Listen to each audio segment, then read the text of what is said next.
بسم اللہ الرحمن الرحیم۔ السلام علیکم۔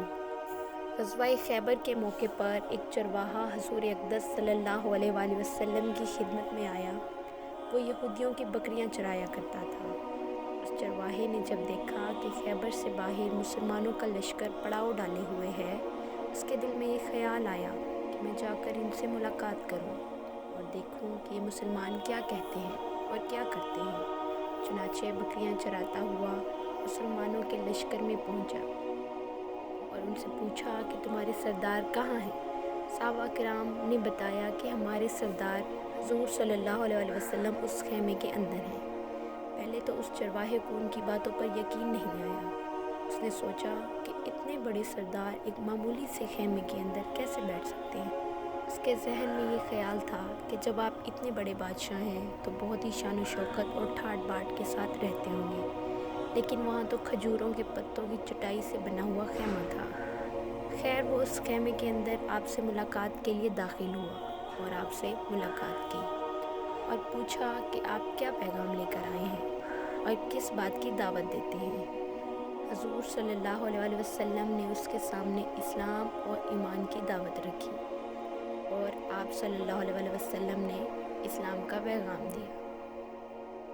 اس نے پوچھا کہ اگر میں اسلام کی دعوت قبول کر لوں تو میرا کیا انجام ہوگا اور کیا رتبہ ہوگا؟ حضور صلی اللہ علیہ وسلم نے فرمایا کہ اسلام لانے کے بعد تم ہمارے بھائی بن جاؤ گے اور ہم تمہیں گلے سے لگائیں گے۔ اس چرواہے نے کہا کہ آپ مجھ سے مذاق کر رہے ہیں؟ میں کہاں اور آپ کہاں؟ میں ایک معمولی سا چرواہا ہوں اور میں ایک سیاہ فام انسان ہوں۔ میرے بدن سے بدبو آ رہی ہے، ایسی حالت میں آپ مجھے کیسے گلے لگائیں گے؟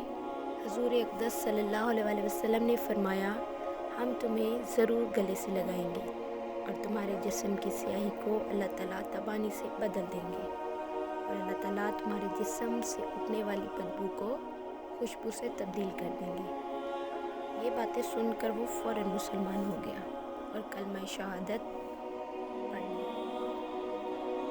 تم ایسے وقت پر ایمان لائے ہو کہ نہ تو اس وقت کسی نماز کا وقت ہے کہ تم سے نماز پڑھواؤں اور نہ ہی روزے کا زمانہ ہے کہ تم سے روزہ رکھواؤں۔ اس وقت تو صرف ایک ہی عبادت ہو رہی ہے جو تلوار کی چھاؤں میں انجام دی جاتی ہے، وہ ہے جہاد فی سبیل اللہ۔ اس چرواہے نے کہا، یا رسول اللہ، میں اس جہاد میں شامل ہو جاتا ہوں، لیکن جو شخص اس جہاد میں شامل ہوتا ہے اس کے لیے دو میں سے ایک صورت ہوتی ہے، یا غازی یا شہید۔ تو اگر میں اس جہاد میں شہید ہو جاؤں گا تو آپ میری کوئی ضمانت لیجئے۔ حضور اقدس صلی اللہ علیہ وسلم نے فرمایا، میں اس بات کی ضمانت لیتا ہوں کہ اگر تم اس جہاد میں شہید ہو گئے تو اللہ تعالیٰ تمہیں جنت میں پہنچا دیں گے اور تمہارے جسم کی بدبو کو خوشبو سے تبدیل فرما دیں گے اور تمہارے چہرے کی سیاہی کو سفیدی میں تبدیل فرما دیں گے۔ چونکہ وہ چرواہا یہودیوں کی بکریاں چراتا ہوا وہاں پہنچا تھا، اس لیے حضور اقدس نے فرمایا کہ تم یہودیوں کی جو بکریاں لے کر آئے ہو ان کو جا کر واپس کراؤ، اس لیے یہ بکریاں تمہارے پاس امانت ہے۔ اس سے اندازہ لگائیں کہ جن لوگوں کے ساتھ جنگ ہو رہی ہے، جن کا محاصرہ کیا ہوا ہے، ان کا مال غنیمت ہے، لیکن چونکہ وہ چرواہا بکریاں معاہدے پر لے کر آیا تھا، اس لیے آپ نے حکم دیا کہ پہلے وہ بکریاں واپس کر کے آؤ، پھر آ کر جہاد میں شامل ہو۔ چنانچہ اس چرواہے نے جا کر بکریاں واپس کی اور وہ واپس آ کر جہاد میں شامل ہوا اور شہید ہو گیا۔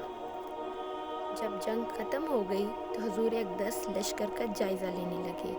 ایک جگہ آپ نے دیکھا کہ صحابہ کرام کا مجمع اکٹھا ہے۔ جب آپ قریب پہنچے تو ان سے پوچھا، کیا بات ہے؟ صحابہ کرام نے فرمایا، جو لوگ جنگ میں شہید ہو گئے ہیں ان میں سے ایک آدمی ایسا بھی ہے کہ جس کو ہم میں سے کوئی نہیں پہچانتا۔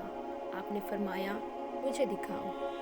جب آپ نے دیکھا تو فرمایا، تم اس شخص کو نہیں پہچانتے مگر میں اس شخص کو پہچانتا ہوں۔ یہ چرواہا ہے اور یہ وہ عجیب و غریب بندہ ہے جس نے اللہ کی راہ میں کبھی ایک سجدہ نہیں کیا، اور میں اس بات کی گواہی دیتا ہوں کہ اللہ تعالیٰ نے اس کو سیدھا جنت الفردوس میں پہنچا دیا ہے، اور میری آنکھیں دیکھ رہی ہیں کہ ملائکہ اس کو غسل دے رہے ہیں